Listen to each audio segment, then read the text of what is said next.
Hi, I'm Cameron, and I don't just read comics, I love them. On today's episode of Cameron Reads Comics, I'm giving my friend Jake his first comic ever.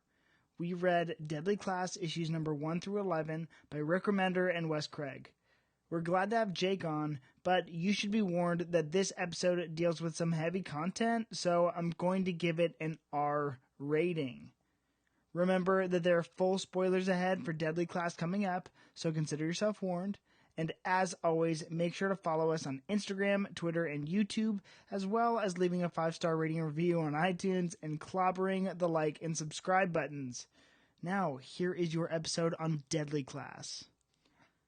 It's 1987, and for Marquez Lopez Aguero, a homeless teen surviving on the streets of San Francisco, life is no longer worth living. One fateful evening at the end of his rope, a mysterious girl invites Marcus to join a peculiar academy. Welcome to King's Dominion, Atelier of the Deadly Arts, the most brutal high school on Earth, where the world's top crime families send the next generation of assassins to be trained. Murder is an art, killing is a craft, and the dagger in your back is no metaphor.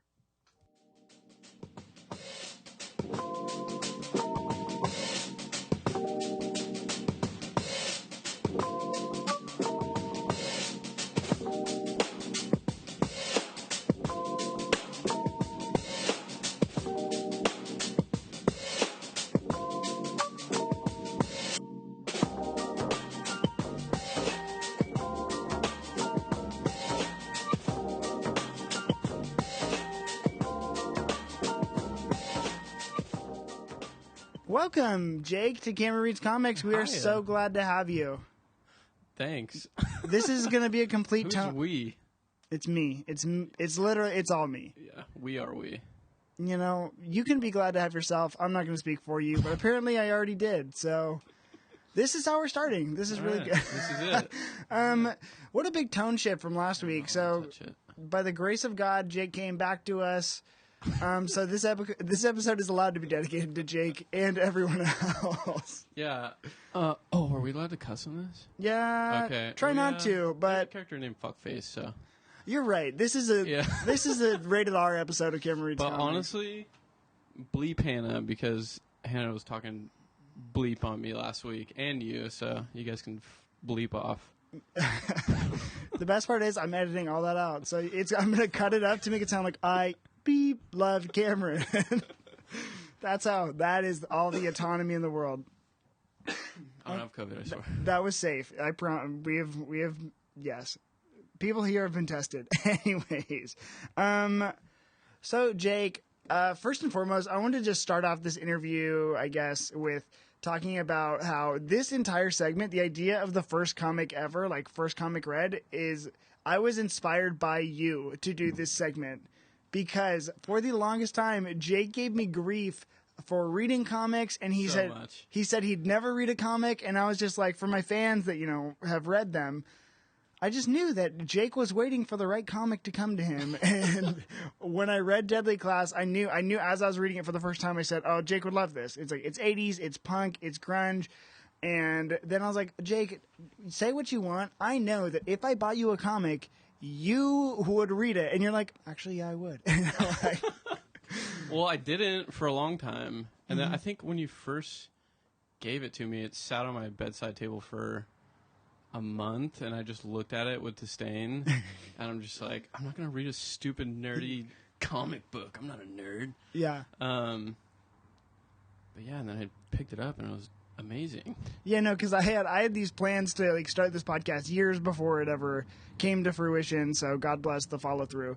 But the idea of giving someone you a comic came from that interaction, because I was like, my favorite thing in the world is to talk about comics, but I don't have so many friends that I'm able to share the medium with. And so being able to be someone who's experienced and then talk through it with someone who is, I guess, inexperienced with it was oh, I could do this with Jake, and Jake could totally be a guest on my future podcast. And so whenever I give someone a brand new comic to start, I just knew that this entire segment is dedicated to you in that way. And so... Wait, has there been anyone else? Yes. Like first-timers? Oh, yeah, that's a whole thing on the show. Oh. It's probably half the show. I listened to all your episodes, though. So yeah. Jake's like, I love comics now more than Cameron. Yeah, Cameron reads comics. He has a podcast called Jake Reads Comics, and he starts it off, I don't just read comics, I love them. So, I guess, Jake, going into this, before you actually even go into the book, have you ever, like, partaken in, like, a fandom? And that doesn't need to be comics. That can be, like, movie fandom, or, like, for Lauren Bear, it was Hunger Games, or Harry Potter, whatever. Well, I did go through a Harry Potter phase, like, that was a while ago. Like, probably 2 or 3 years ago. And I just, like, flipped it on one day, and then I was like, I've never been into the nerdy stuff. Yeah. Like, Marvel, I've never been into those movies. Yeah. I know people are going to hate me for saying that. Nobody is. Can't stand them. Shouts out to Kyle Rice because he always wants me to watch him, and now he doesn't anymore because he knows I don't like him. But yeah, I went to Harry Potter phase, and then I was like, oh, like that was actually really good, and I watched them all, and then I was like, maybe there's more nerdy stuff out there. Yeah. Yeah. You're like, there's a niche for me here. Yeah. I mean, so I guess Harry Potter is the closest thing to that, if you don't count like surf movies and stuff, because I'll nerd out on that for months. Yeah, that's years. a little different because I don't know. Just with Harry Potter, it's like the sequential storytelling means, and that's like really the way I think about it too. Is like with Harry Potter or with, I don't know, like Lord of the Rings and all those, because I've had people, for Hannah, it was Game of Thrones, and I was like, okay, like, I don't follow Game of Thrones, or I'm starting to now. Actually, I've recently started. No, I'm not really into it at all. Yeah, me neither. And I remember when Jake was starting to get into Harry Potter, he was like, I'm so really surprised you're not huge into it. And I'm like, you don't like comics. Yeah, there's like sex. Not sex. Wow, Jake. Jake. I mean, there is sex, yeah. But sect. Oh, within like, the nerd community. Yeah, groups. Oh, yeah, yes. And like, also, we need to preface this too by saying nerd is like it's an adoration term. It's a way to describe the people that enjoy exclusively some sort of content. Yeah. It's not a hateful term. Yeah, we're not being derogatory when we say that. It's just, and I guess nerds would know that too. Like, exactly. They know. And so, yeah, I totally agree. So then, going into this, what did you think of the medium of comics before you picked it up? Did you just think they were like super lame? The medium of well, like the means of storytelling. I always thought of it like the typical, like I think of Stranger Things, like that, like the chubby kid, yes, with the curly hair, and I always like thought of him like that's the guy that's gonna read a comic book. But I'm like, I know, like they're actually good, and it was a weird transition for me because I was like, I like books and I like movies, but I'm like, I don't know how it translates. But this kind of like met right in the middle. Like, yeah, it was kind of the perfect because it has like the detail of like a book, but then it still has the visual effects like a movie. So it was actually it turned out really, really cool. Yeah, to experience for my fans, like if you, I don't know, I always give my people who doubt this medium indie books, meaning like. It's an image. The publisher of the title is Image Comics, and it's just there's no continuity here that pre-existed before, issue number 1, and so it like you're meeting all these characters for the first time, and I think that just makes it so accessible, and that's why I knew to validate this medium to you, I couldn't have given you a Batman or a Superman. Okay, yeah, and that's what I was wondering too. Like I don't know if there's genres still of comic. Like, is there like there's superhero, and then there's like this one, which is like I wouldn't consider this like a Spider-Man or Batman. Okay, going back to what you said too, so within the nerd community, within comics, there's like sex, SECTS. This is rated R, dude. Yeah. And so, there's the big 2 publishers that are major publishers, DC and Marvel, and then even under that umbrella, they have their own kind of indie books, meaning just like independently published. Okay. So the cool thing about Image is that it's an entire publishing house that is all independent publishers. So these are creator-owned works. Batman isn't owned by those creators anymore. It's owned by like Bob Kane and Bill Finger or whatever. Like they are the titled creators of it, but it's not quite like they are still writing those books. Yeah, and anyone's picking those up. And so they sold out. Yeah, dude, Batman is such a sellout. And so, By the way, I love Batman. Out of all like the superheroes, Batman is the shit. I mean, not the yeah, he's tight. especially the one with the Joker with Heath Ledger. Dark That was like my Knight. favorite one. Yeah, it's good. It's good. Anything that gives validation to my favorite medium is great to me. But this book is an indie book, so it is owned and written solely by Rick Remender. This is all his like love child. And then does Wes Craig like partially own it too, or is he just? Yeah, I don't. It depends. I don't know how their collaborative process works. I always consider artists and writers like co-storytellers and co-creators, but Totally. it just depends on how detailed like the script is that Rick Remender gave Wes Craig. Mm-hmm. So, TBD.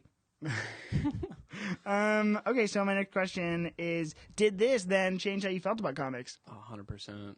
Yeah, I mean, it was always in my mind like, ka-chow, kerplow, like, bam. Yeah. And so, yeah, it was like a refreshing book, especially because it was kind of dark. Yeah.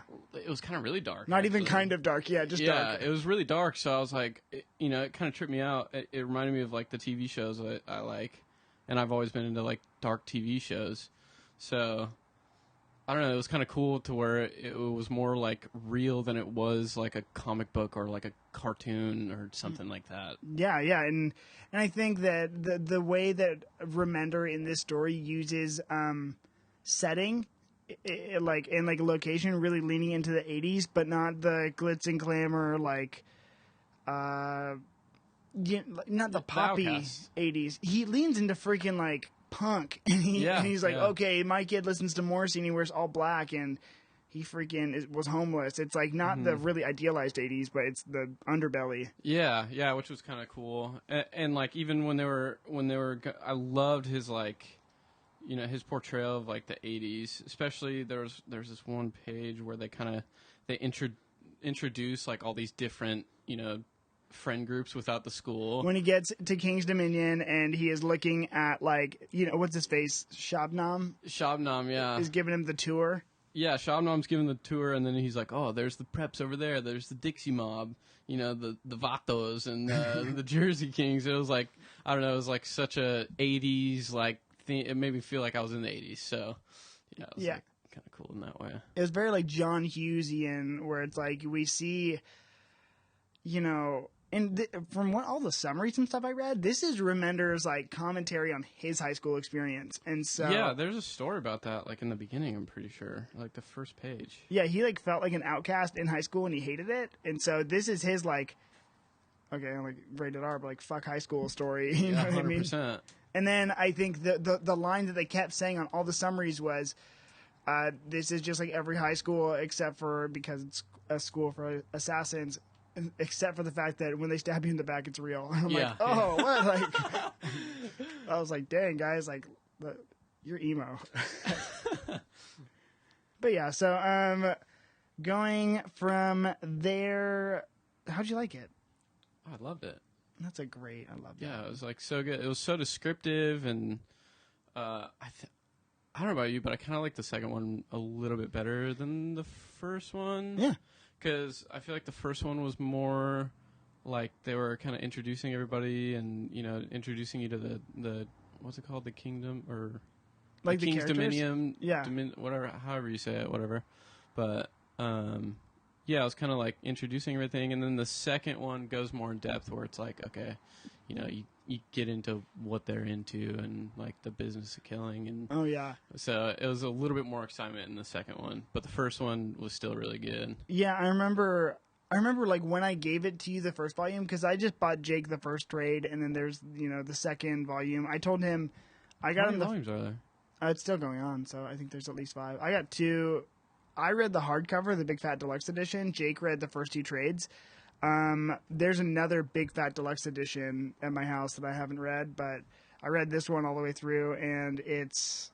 Oh, no, it's still going on. I think they could easily... Does it have multiple volumes in the big one? Oh, yeah. Oh, okay. There's another one of this, and then I think they could be on issue 52 already. Like, oh, wow. It's been going on for a few years. Okay. Because they come I got some reading to do then.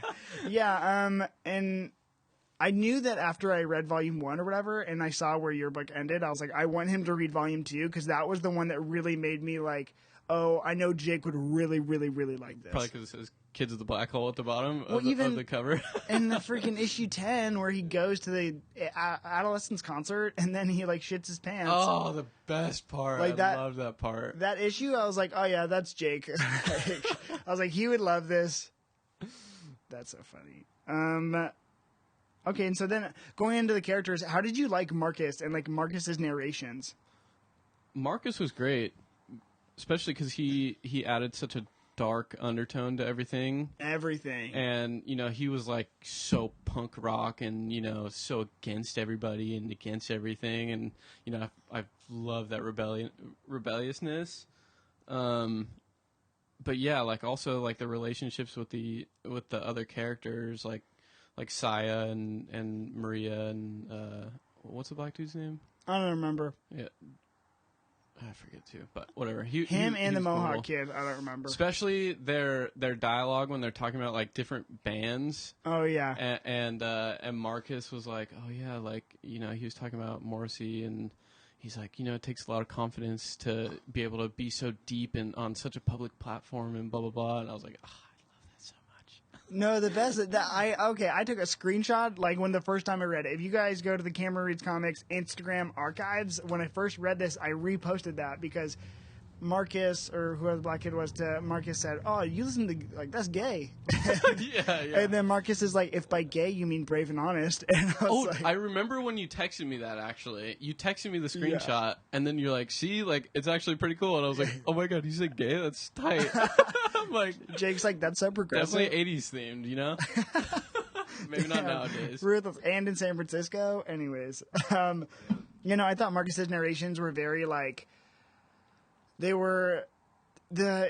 added a nuance and like a different tone to all the scenes taking place, because, you know, you can see them on surface level, but then to hear his reflection on what was taking place, I think it was a great way to build character. But then on top of that, it just really leans into the underbelly. But I really like the way that he the perfect example is when he's at that party at Lex's house, and Lex is like trying to, you know, telling everyone off, and he's like, oh yeah, dude, like hip hop and punk are the same thing, and blah blah blah, everyone sucks, but I rule. And Marcus just calls him out, and he hits him with the realness. He hits him with the realness, and he's like, yo, you are the jock that you hate right now because you're being elitist. And I was like, you're not wrong, Marcus, but I liked that he thinks, because he's a teenager and because you and I were teenagers once, he thinks he has the entire world figured out, and he doesn't. Totally. That arrogance playing into his narration, I really like, because I thought it was so honest. Well, that was probably you a couple years ago, back in high school. Probably me yesterday. Yeah. I'm like, I am so vain, I started my own podcast. That's how interesting I think I am. Yeah. Yeah, I thought it was funny though when in that party scene when he was talking to Lex, and he was just like, you know, usually in a high school setting, you're like, you know, fuck you, like, you nerd or whatever. And then Marcus is just like, hey, man, that's your ego talking. And it's like, oh, my God, it was just so funny how hard he hit just with like, good wordage and good verbiage. Yeah, Marcus, I liked him as a narrator. What did you think of the setup of the school? Like, the idea of King's Dominion existing? It felt kind of hurried, actually. Really? Like, there was only a little build. I kind of wish there was a little more background on Marcus, like, you know, before he even gets to the school. Yeah. Just because I'm so eager to, like, you know, figure him out. And there was some stuff about his parents and how they came from, what was it, Portugal or something like that? Nicaragua, yeah. And yeah, and then, like, you know, he's just walking along all of a sudden, and, oh, well, I guess that was after he attacked the homeless dude, but he was just walking along, like, through this big party thing, and then, you know, Saya swoops in and, you know, swoops him off his feet on the motorcycle, and then, you know, they kill a bunch of cops, and then just from there, it's like, you know, they're at the school. Yeah. And I wish there was a little bit more build-up of, like, you know, some more dialogue between the assassins and stuff. Yeah. But I mean, once you get there, and then like especially when Master Lin like kind of opens the door and then he like shows the whole King's Dominion. That was just such a cool art piece by Wes Craig. Yeah. He did such a beautiful job with that. And Wes Craig, I don't know if you have later questions about the art, but you can just dip. You can go in for it, buddy. I mean, Wes Craig. One thing he did so well is like he creates like such a good mood with the colors he uses. Yeah. And before I read this too, I was kind of thinking like it'd just be basic colors in a comic book, and like red, white, and blue, and it'd be pow in your face. And, but he used like a lot of more mellower tone colors, and he like really made you feel the attitude of the page, which was like really cool. Yeah, absolutely. There's a couple times I noticed the colors, and I was like, whenever, and I see this in my fans are bummed because I keep talking about this, but I think just the pastel, like 2-dimensional color palettes that they use in these image books, because they don't really do that in the regular DC or Marvel books, but the pastel colors that they do without like a lot of gloss or anything else are so impressive, and I'm just so like amazed by all of it. So I think that there's a couple times in this book where it stood out, like when he was tripping at first and he's watching the TV in the Las Vegas hotel room. Oh yeah. And like Vegas. He's all blue, but the background behind him is all purple, and it's like, yes, that's the screen glaring at him, but it also kind of reveals that like he's obviously not like everyone in the room right now. Yeah. And then when he's walking through the casino, there's all these just big bright colors, and it was such a change from the colors from like just the previous scene. Yeah. And then there was like all these like good drawings and stuff of people's faces all messed up and looking like monsters. And I felt like I was in Fear and Loathing in Las Vegas for a second. You're so about that. Yeah, Wes Craig is exceptional, and I really think that, I say this a lot, but for this book too, it's just like lightning in a bottle. Like, I don't think any other artist could have done as well as he did for this book. Yeah, are the colors similar in other comics? Like, is this like kind of common, or is like, because I just have no idea. Yes and no. Not. A lot of this book is very much like subject to itself. Like, I mean, a lot of this just exists in Deadly Class, but for other books, like Hannah and I read this one creative team, Sean Phillips and Ed Brubaker, and they recently did another book that we did last week, which is called Bad Weekend, and it was a lot of pastel colors, and it just like, with gritty, like hard pencil and ink lines like they do, the pastel I just think brings out such a different tone in the entire book, and so like those colors will happen, but not like that. You know what I mean? And not to convey the same tone. And I think that the page layouts in this book are entirely different than other books that I've read. Oh, that's one thing I was wondering too. Yeah, I was wondering too, like if it was like super sequential in other books, like if it was panel by panel, like 3 squares across the top, 3 squares across the bottom, 3 squares. I always just thought if it was like sequential. I don't know. I just have no idea. It's funny. Comic books are. Yeah. Well, it's your first one, so it's funny because in other books that like your buddy Kyle read in the very first Cameron Reads Comics was Mr. Miracle, and that was like literally that was deconstructing the medium of comics, and so that one was purposefully done like 9 panels on a page. Okay. You know what I mean? So it was like 3 on top, 3 like 3 by 3 rows of 3, and so that is a deconstruction of the medium in a very different way, and so. Yeah, because I was going to say, like, that's one thing Wes Craig did that was really good is, like, when there was times where Marcus was, like, panicking, he would add so many more panels everywhere, and then, like, he would spread, like, an arm of Marcus or something, like, across the page. Just to create, like, a little, like, anxiousness, and I thought he did that really well, so. It makes me think of, like, really, like, film, and I think that's why comics are been like, especially lately, like such an adaptable medium, because like the way that these artists are like pretty much storyboarding the pages, and like using whatever angles to convey whatever emotion they're doing, I think is so impressive, and I think that Wes Craig does this in this book like masterfully. Like he kills it. Are they bros in real life? I'm sure they're buddies. I hope they're bros. No, well, I'm sure they are if they've been working on this book for this long, together. Like, it's hard not to... I'm so excited to, get to more reading, too, by the way. Yes! I didn't know there was that many issues. Oh, there's a lot, and Jake and I will always joke about, starting a television show, and, I'll start it, and then I won't follow through, and so, I think I bought this and the second volume that are just as big, at the same time, but I just never got the second volume, because I had other books to read or something, and I just never got around to it, so I think now will be the time. But yeah, no, there's Do it. Maybe I'll be back on one day. One day. What about, okay, so who is your favorite character? That's a hard one.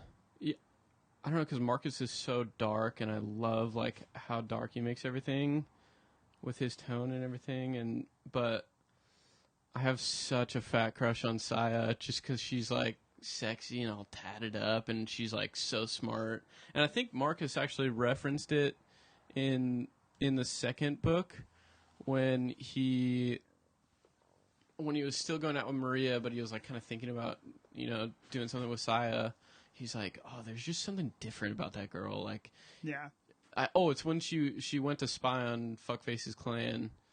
And she was on the roof or whatever, and he was just saying I'm kind of worried about her, but not really, because she just knows what she's doing. Yeah. And I was like, Saya. Yeah, there comes to be, I think she's my favorite too, because she's so mysterious. I do like Maria. Chico is pretty weak, but as the story goes on, I know they really lean into a bunch of the other, Shabnam has some really cool moments moving forward, and there's a time when in the story where it just switches narrators, and so Saya starts narrating. Yeah. And it's so good, so interesting, and to hear her perspective and because you kind of find out too, and we see a little bit of it, what she thinks of Marcus. So how did you like the entire Las Vegas trip sequence? Oh, Las Vegas was great. I like that. What do they go out there for again? I think they're going to kill Billy's dad. That's right. Yeah.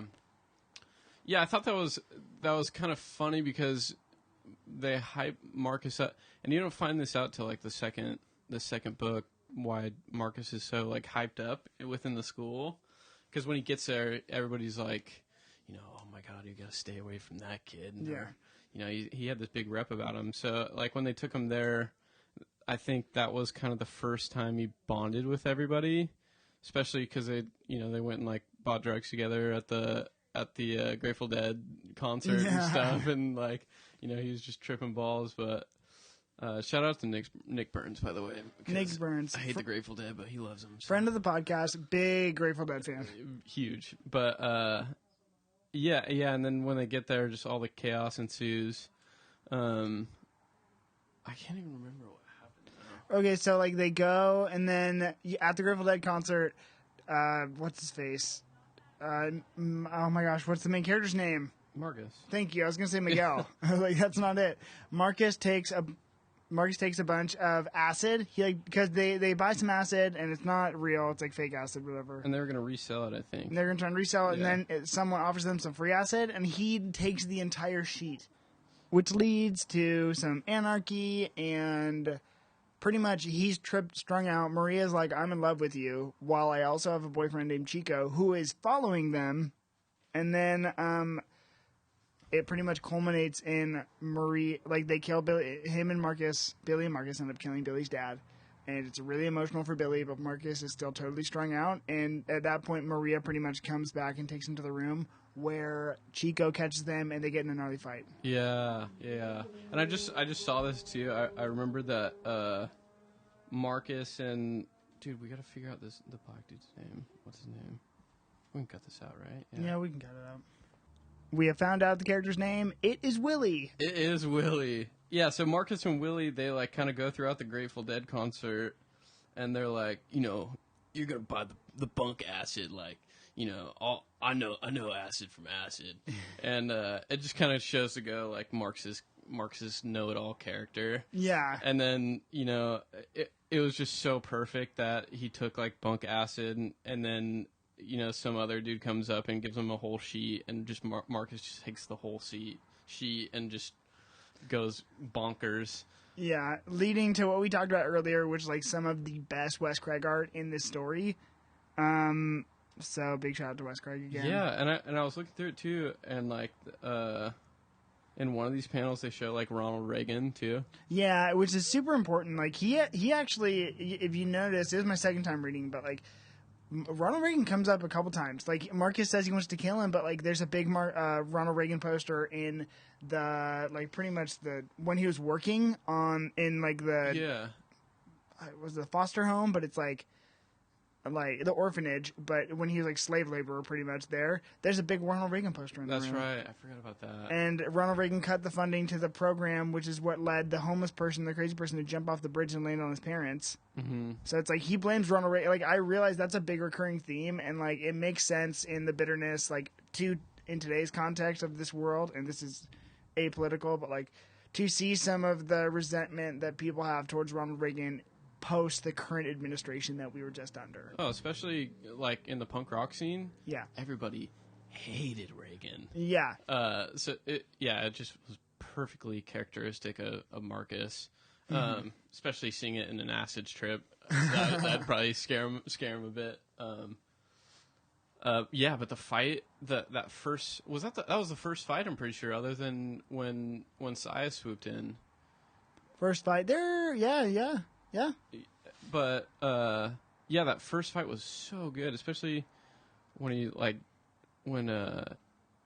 jumped out of the window and then he grabbed onto the palm tree. The verbiage within that was so good because he's like, yeah, I'm like sliding down this palm tree, and the tree's like ripping my flesh off, and it just made it so much darker. I'm not going to notice the skin tearing because I'm trying to get away from Chico. Yep. And then he runs across the street and everybody, whatever. But, and then, Plug, that's when Fuckface comes in, right? He fights Chico in the liquor store, and then he like gets his ass beat. And you're talking about Marcus. Yeah, and Chico chases pretty much everyone down into an alley, and that's when Fuckface comes in. Mm-hmm. And then he calls out Willie for not being able to shoot him.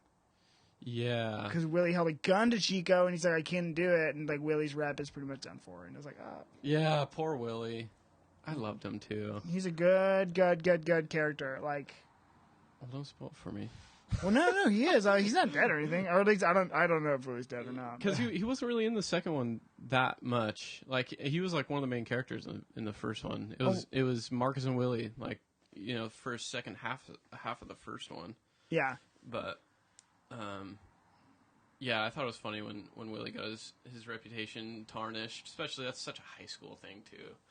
It's like, oh, you're not gonna shoot someone. How did you feel about Fuckface as the villain? Well, I mean, at first, I was just so confused who the hell he was. Yeah. Because he came out of nowhere. But I guess that's, I mean, I feel like that's comic book themed, right? Like, the villain just comes out of nowhere and starts dominating. I don't know, kind of. Like, I don't think he came out of nowhere. I'm like, because he's from Marcus's past. Like, I'm like, in the context of the story and how characters are being revealed to us, I suppose. In the ebb and flow of things, though, like of the first book, that's one thing where I was like, I was so confused. Yeah. The first time I read it, which was nice too, because I knew who he was the second time I read it. Mm-hmm. But I just had no idea who he was, and then he like comes around the corner and he like saves a cat. I'm pretty sure. Oh my gosh! When he's in the alleyway. But does he really save the cat? Who knows? Oh, you know what his like character arc has been the entire series? What? He like fucks those cats. Oh, that's literally why he got sent to the orphanage is because he got caught like fucking a cat. Really? And literally like I did not know that. All those animals and stuff like that he had. That's what that's for. Yeah, and he had them all in cages and stuff. Yeah, that makes sense now. Wow. Oh my gosh! I was like, I'm gonna read it again, dude. I need to. I love a good villain as much as the next guy, but I really don't like that character. Yeah, he was the worst, and his face is all, fucked up.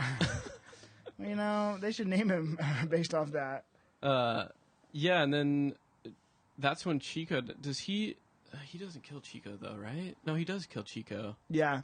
Yeah, and then he takes Chico's dome, dude, and just walks away with the dome and the cat. Yeah, that's Yeah, that was messed up. which was like perfect for his character because he's just sick but sick. I thought he was sweet because he saved the cat, but I guess not. Yeah, no, seriously, I he's thought that was his sweet side. But no, that cat did not receive any favors. that's his uglier side.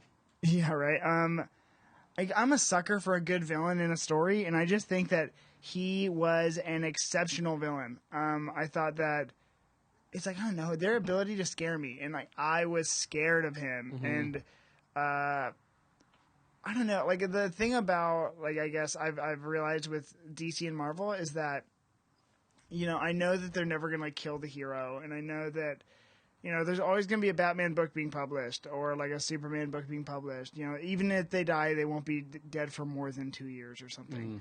So I know that whatever character is going to come back. This guy is terrifying and menacing, and like all the stakes are raised so much more in these stories because I don't know what's going to happen to any of these characters. Yeah.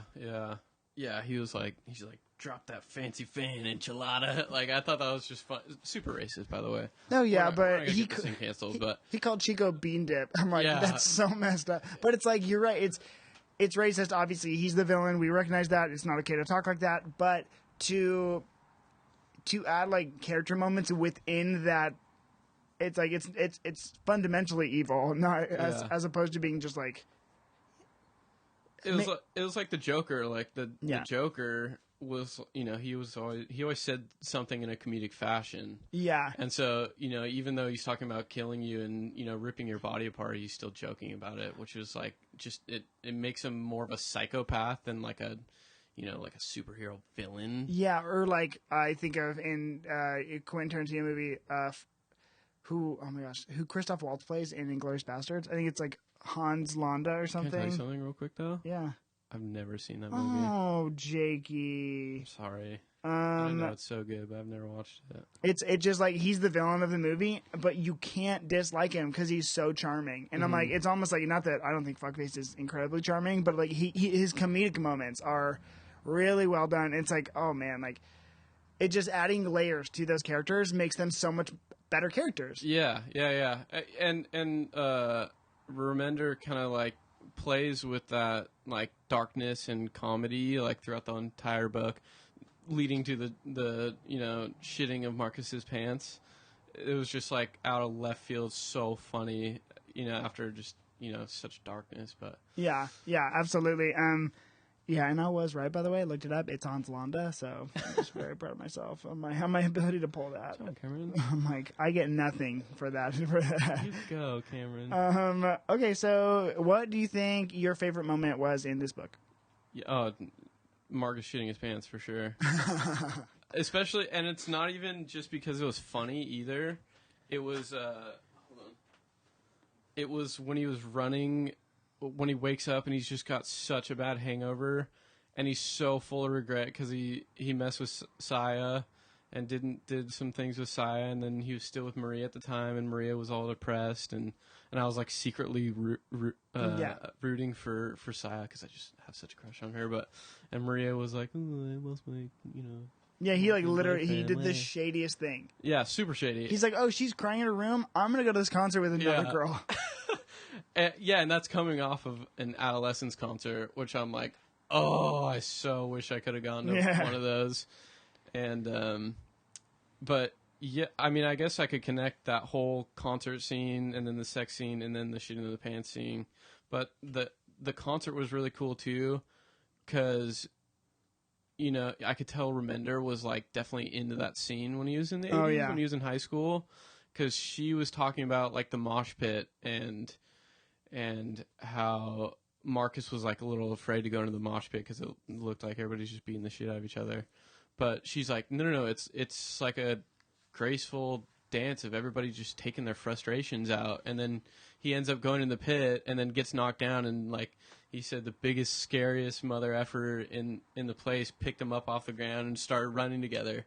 And that was like so characteristic of that time period and like the punk rock scene and everything. So yeah, the love that they have for the punk rock scene within this story is really telling, and I think it makes it special too, because I don't know if I used to go to concerts all the time in high school and like go to like be in the pit, and I think that's the best way to describe it too. Like for those people afraid of mosh pits, it's not quite scary. Like nobody wants to actually hurt you, and like even it's kind of like it's almost like that scene in Fight Club where like you get like Tyler Durden like gets like punches whoever the main character is in the face, and he's like, wow, like you feel more alive than ever. It's almost like that. yeah, totally. And yeah, so there is camaraderie there, and like it's fun. So I was like, I agreed with that.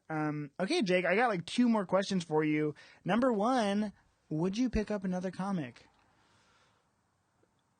With careful guidance, yeah. I'm not going to pick up a Spider-Man. You're not going to read it. That's for sure. Not going to pick up any Spider-Man, but dang, I'm like there's a freaking rock and roll Spider-Man that maybe. But maybe I will though, because this one really surprised me. It was a very pleasurable surprise. Yeah. So I don't know. Maybe I will like a Spider-Man book or something like that. But it's funny, like my mom was talking to me the other day about like what my favorite character is, and she's like, "Who's your favorite character now?" And I'm like, I don't know, because it really, it's like if whoever's writing it, Yeah.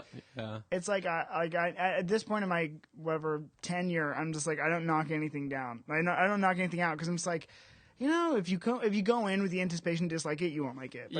But if it's like, wow, if you let something surprise you, and that's what I love about like sharing this medium with new people. It's like it surprises them, and I'm like, I swear it's not for nothing that I like this. And I fully went in with the intention of hating it, for sure. And then it surprised me. It was so good. Yeah, and that's my favorite part about all of it. So like, I'm glad, and I'll probably hand you another Remender book if anything. Yeah, and I will probably keep reading this series. Yeah, just because I loved it so much. But I would be open to reading like another Remender story, or even just trying out like a Spider-Man or something like that, just to see if I like it. Test the waters. Because also like there are superhero stories that like shake. Personally, I'm like from my experience, there's stories that like shake me to my core, and it's like, oh man, like if I ever gave you something like the story that Dark Knight's based off of, it's called Batman: The Long Halloween. That is one of the best hard-boiled mystery books I've ever read. Oh yeah, and some of the scenes in this one were like really hard hitting. Yeah, like, he was talking about depression. I think it was the beginning. It was the beginning of the second one. He was talking about depression and how you lose your empathy when you're like so deep into depression, and then like when other people have depression or something like that, you're just like glad it's not you. And I was like, oh my god, that hit hard. Yeah, I'm like, I could have heard that in a sermon or something that. Yeah. I'm like, yeah. Oh, that's so good to hear. Okay, last question, Jake. What would you rate the story out of 10? I thought about this yesterday a little bit, and I was kind of, I was throwing around some 8s, but I think I'm gonna have to put it at like a 9.1. It's not quite 8 range, and a 9.1. I really, really liked it. Oh, it's good. So, and I can't put it out of 10 because I have no idea, how good other comics are. So, but yeah, 9.1's definitely a good call. I really, really liked it. That's great. I'm so on. Oh, that is the best to hear, because for all the grief I got, I was like, oh yeah, 9.1 baby. I'm like, say it again. Hey, but I heard Jesse throw out a 10 the other day. What did we read the other day? It was 2 episodes ago. It was the Vision. Oh man, that was a 10. Let me tell you. Yeah, I think, it's funny. I really, really, really loved this story the first time I read it, and it was, it surprised me. I really was surprised by it. But I think that the rating I'd have to give this, I don't know, upon second time, when you kind of see all the stuff coming, it makes it less like gripping. Sure. I think I'm gonna give it a 7.5. I like it, and I like the narrations. I'm excited to keep reading further from here, and like take on the rest of the story. Mm-hmm. But yeah, it's like for me, it's like a 7.5. Why? Because it was predictable. A little bit. I don't know. I don't know. It didn't hit as hard as the first time, and maybe that's like an unfair rating. But yeah, and honestly, like I'm reading a lot of other things right now, and maybe this is like it's unfair to rate this like that. But I don't know. I'd say. It set up it told the story it went tell like well, but it just didn't hit me as hard as like other stories I've read, or like, yeah, I just thought, I don't know. I think I've had enough of this story lately in my life, maybe, and it was just okay. It's definitely a good starter, like a good comic book starter book. Yeah, and like lately I've been reading a bunch of other Image books, and like the other Image books I love. So yeah, no, it's not bad at all. It's not bad. Like 7.5, maybe. I'll probably give it an 8. I'll redact that 7.5. I'll give it an 8. 8.0 for sure. Solid 8.0. It's good though, and like, you know, really, I'm excited for you to see some of the directions that it goes into, and I'm excited to go into those directions and then past that, because it gets real gnarly later. Yeah, and I so, can't wait to read the rest of them. Yeah, and so, anyways, Jake, we are so glad you came on the Cameron Reads. Yeah, right. On the Cameron Reads Comics podcast.